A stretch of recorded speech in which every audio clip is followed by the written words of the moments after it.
Harry's wife. The end of the road?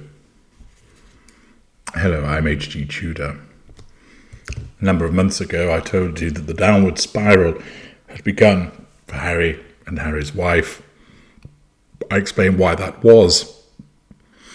And as they started, albeit at some distance, to circle the drain, I provided you with updates demonstrating that the tide had turned against them. As is the case, as you perhaps drop a cork into some body of water and remove the plug, you watch it slowly moving around the far reaches of the whirlpool that has been created by the draining water. But as it draws closer and closer to that funnel of water that goes down the drain, it picks up speed. Its descent is assured. It becomes faster until it's gone. The difficulty that Harry's wife has is that she is largely unpopular. This means that so many people who have been wronged by her, including those who simply don't like her for the fact that she has told lies about other people, have been waiting, savouring, anticipating her end. There exists across social media, across Facebook, the YouTube videos, Reddit, so many forums where people pick over the smallest pieces of evidence about her behaviour to identify wrongdoing. Theories are articulated based upon new finds of evidence as to what it might mean. There's repeated speculation with regard to financial misappropriation, with regard to prospects of affairs, things that she's rumoured to have done in the past, and of course the circumstances surrounding the birth of the 2 children. Many people want to tear themselves away from the spectacle, but find they cannot, because they want to see her get her comeuppance.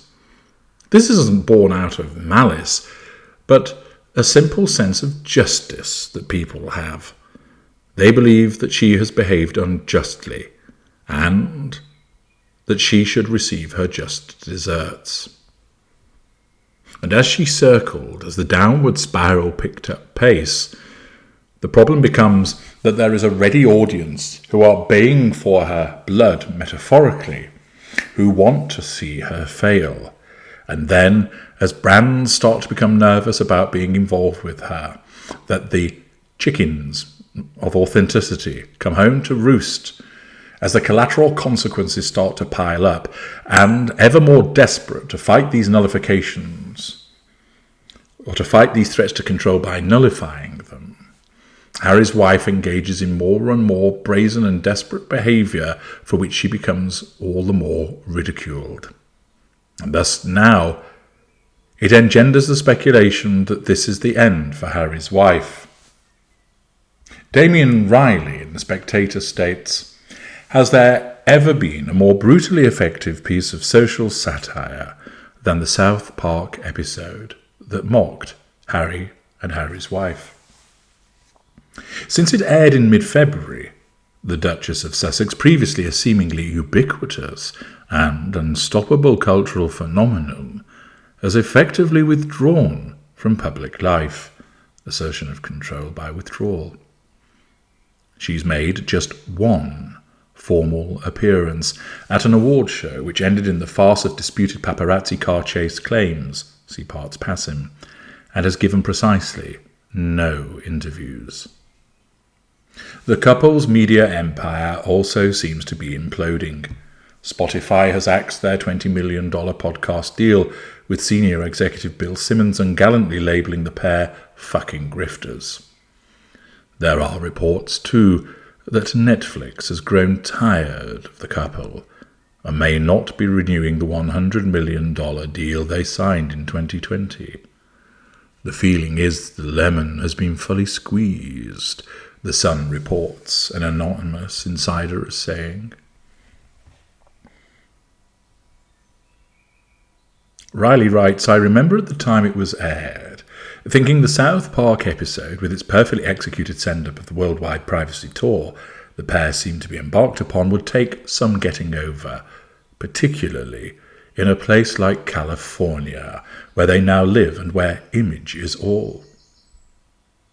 Towards the end of it, there's a section in which the character meant to be Prince Harry breaks away from a session he and his wife are having with a brand advisor to speak from the heart. "We don't need to be a brand, do we?" he says passionately. "If it's truly what we want, then we can get away from it all. No more magazines and Netflix shows. We can really live a normal life." When his wife doesn't respond or make any facial expression, he continues, "Yes, I'm sure you agree, darling. We can be the people we talked about being, with no more worries about how we look or the image we project to people. What matters is what we have on the inside." When still she does not respond, he pulls her head back as if her jaw were on a hinge to peer down her neck. "Hello?" he calls out, but there is only an echo. The implication is so cruel and unignorable that there is nothing inside Harry's wife, no substance at all, and that instead she exists only at the most superficial level of image in magazines and on television shows. Ouch. Pausing there, as you know from my work, that is an accurate representation of what she is as a narcissist. Previously, the couple had appeared able to write off the endless criticism they received for their endeavours, not least for quitting the royal family, from commentators in the press, particularly in the United Kingdom, as the sour grapes of uncool blowhards like Piers Morgan and Jeremy Clarkson.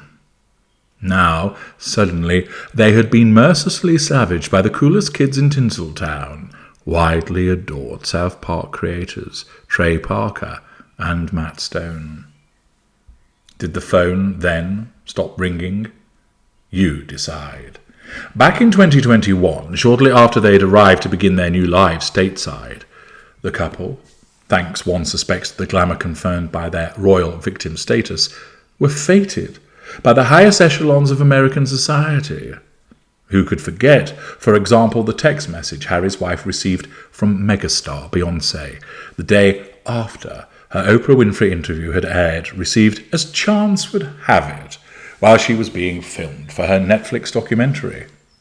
"I still can't believe she knows who I am," the Duchess of Sussex squeals breathlessly as she sees it before explaining its contents to her husband. "She said she wants me to feel safe and protected.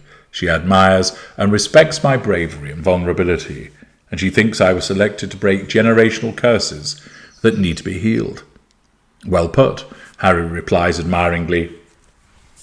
Now, contrast that with the account of comedian Tim Dillon, who in late May of this year described how he had recently been at a Hollywood party at which A-list celebrities were apparently openly laughing as they passed around text messages they'd received from Harry's wife. He said, "They're hucksters. That's what they are. We can see it. It's right out there in the open. I was at a celebrity party the other night talking to somebody about this, and they go, 'These people, it's just constant with them. They are just like moths to the flame trying to hang out with celebrities. They're like low-grade reality stars that are trying to attach to anything. I'm literally at the party, and they're showing me texts from this woman, Harry's wife, begging people to hang out. She's trying to get places. It's sad, and a lot of it isn't working, and they're rolling their eyes to me, and we're all having a good laugh about this. A lot of the people at the party were like, we text her back, she's the Duchess, but we've had enough.'"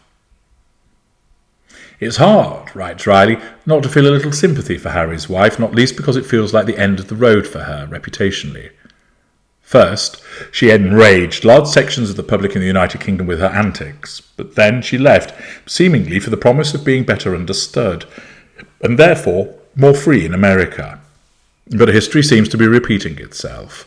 Now, increasingly, she is being openly mocked for what is perceived to be the grift, swindle, of monetizing and using for social advancement the supposed horrors of a life of unimaginable royal privilege. Perhaps unfairly, Harry seems to get off more lightly on account of the widely held belief that he's incredibly thick and therefore easily led. Macbeth to her Lady Macbeth, in other words. Maybe there's a way to rebrand successfully. After all, it's what Hollywood specializes in. Harry's wife has recently signed with the WME talent agency, and if anyone can turn it around for her, surely it is them. Perhaps that starts with classy brand endorsements. There's talk of some sort of deal with Dior, but it's hard to imagine how that might be successful. Or perhaps it begins with a lengthy period of silence, an unheralded dedication to unglamorous worthy causes. Ironically enough, pretty much exactly what is expected of a member of the British royal family. It might be the duller option, but it's at least harder to satirise. An interesting article by Damien Riley showing the contrast in what had happened, the contrast in fortunes for Harry's wife when she first arrived in the United States and how she's now being ridiculed and laughed at. He sees that perhaps the way forward for her is to shut up and then roll her sleeves up and get involved in unglamorous worthy causes. I can tell you now that simply is not going to happen because Harry's wife does not see that she should do that. Despite her perhaps receiving advice that that is the way forward to rehabilitate herself, she will not do it. Her temper, her fury will rise at such a suggestion. She is the Duchess of Sussex. She is the unstoppable, brilliant Harry's wife, a legend in her own mind. And she believes that she is entitled to fame and recognition and money, and anybody that denies her is a hater and a racist and does not understand her. She is too lazy to involve herself in unglamorous worthy causes. She couldn't do it for the royal family. Notwithstanding her drop in popularity, she still will not do it. Instead, she will continue to chase celebrity, chase A-list status, and instead will go down the route of finding an alternative way to money by dropping Harry and replacing him with somebody else. It does look like it's the end of the road in terms of her reputation. But like any other narcissist, she will shimmy like the snake that she is in an attempt to get those prime aims and get them from elsewhere. I'm H.G. Tudor.